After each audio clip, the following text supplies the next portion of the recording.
Halo teman-teman, kembali lagi di channel Font Production. Kali ini kita akan membahas bahasa pemrograman yang sudah tidak asing lagi. Seperti apa kelanjutannya? Ikutin terus, oke?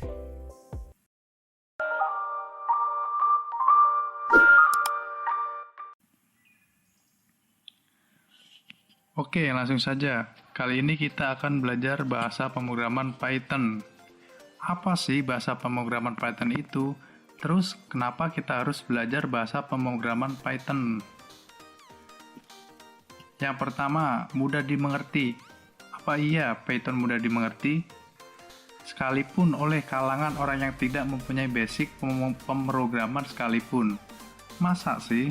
Oke, nanti kita lihat aja ya. Yang kedua, dinamis. Bahasa Python itu dinamis, jadi kita bisa pakai paradigma apapun, mau itu fungsional, object oriented, mau itu prosedural, itu semua bisa dipakai. Terus yang ketiga yaitu gratis. Jadi Python ini memang gratis teman-teman. Kita tinggal download aja di web resmi python.org.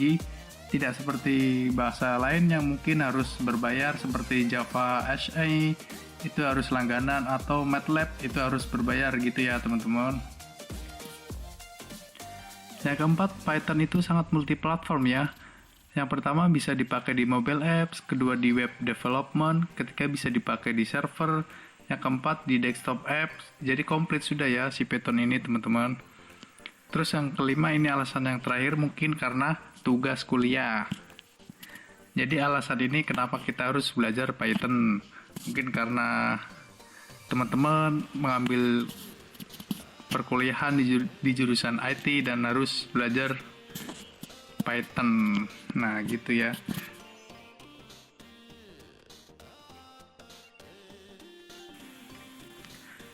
Jadi, kenapa Python ini bisa dikenal? Apa gara-gara namanya yang unik? Jadi kalau dengar kata Python, kita udah nggak asing lagi.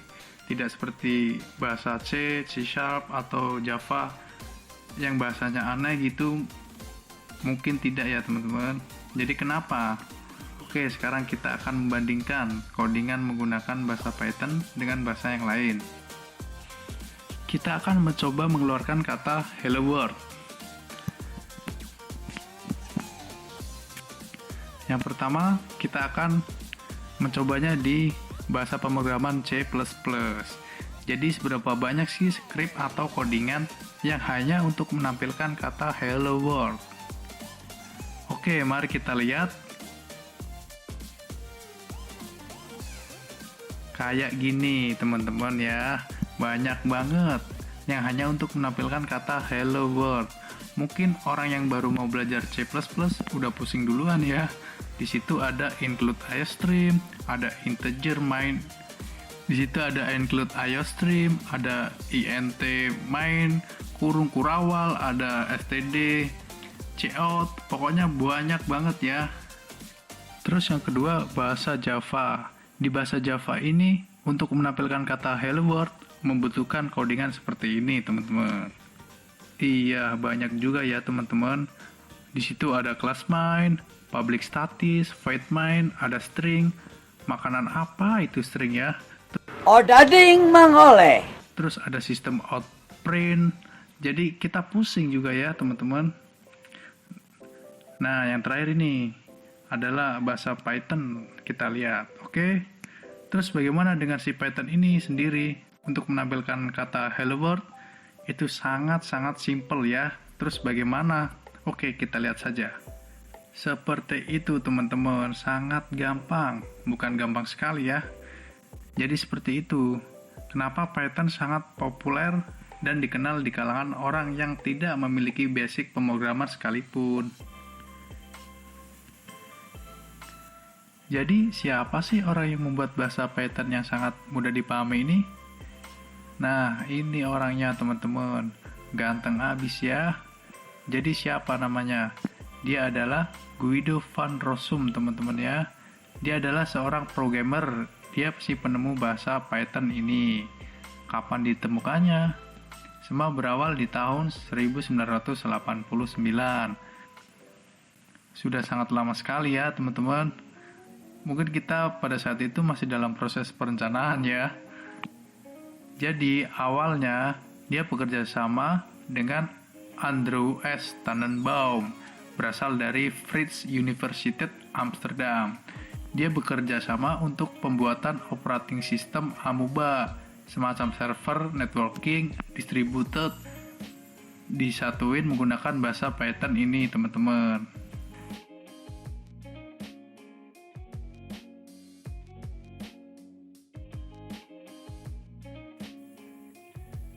Dan terjadilah pada Januari 1994 diluncurkannya Python 1.0, yaitu keluaran pertama dari si Python. Terus yang kedua diluncurkannya Python 1.5 pada Desember 1997. Di situ ada penambahan keyword, argumen, dan complex number. Terus yang ketiga, Python 1.6 dikeluarkan September 2000. Di situ ada penambahan GPL Compatible License Python Distribution Utility. Yang keempat, Python 2.0 pada Oktober tahun 2000. Rilisan ini sudah open source, di mana lisensinya sudah di bawah Python Software Foundation.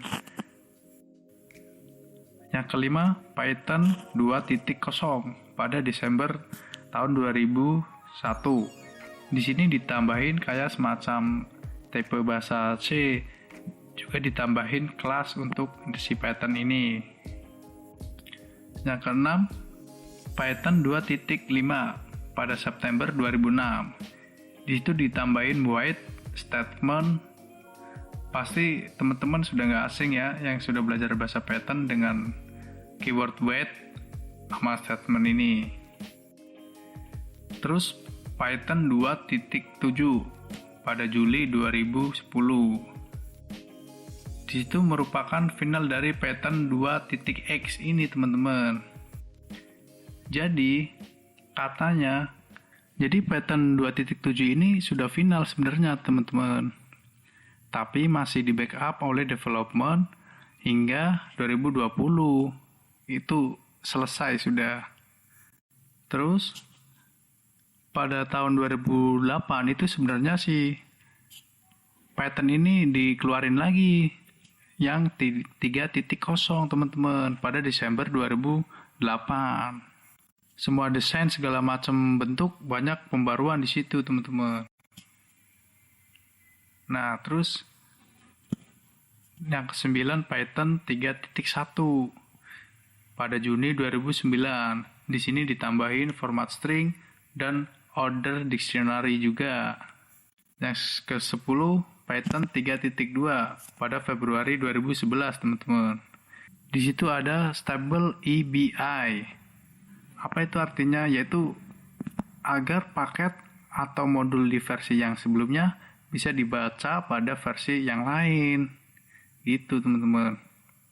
Terus yang ke-11 ada Python 3.0 pada September 2012. Di sini ditambahin flexible string, Python Launcher for Windows. Pada tahun ini baru support buat Windows ini, Python 3.3. Terus yang ke-12 Python 3.4 pada Maret 2014. Di sini ditambahin pip include sama new modul-modul yang lain. Yang ke-13 Python 3.5 pada September 2015. Di situ ada coroutines, ada metric operation. Terus yang ke-14 Python 3.6 pada Desember 2016. Di situ ditambahin format string, literal, variable annotation, asynchronous generator. Terus ke-15 ada Python 3.7 pada Juni 2018.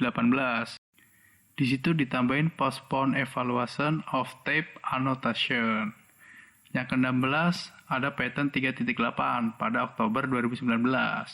Di situ ditambahin sintak-sintak baru, optional juga, only parameter, dan f-string. Yang ke-17 ada Python 3.9 pada Oktober 2020. Di situ ditambahin deprecation warning for 2.7.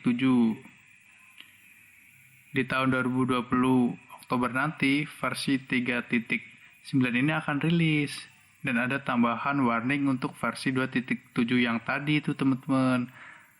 Yang masa kontraknya atau masa apalah itu udah habis. Jadi semua modul yang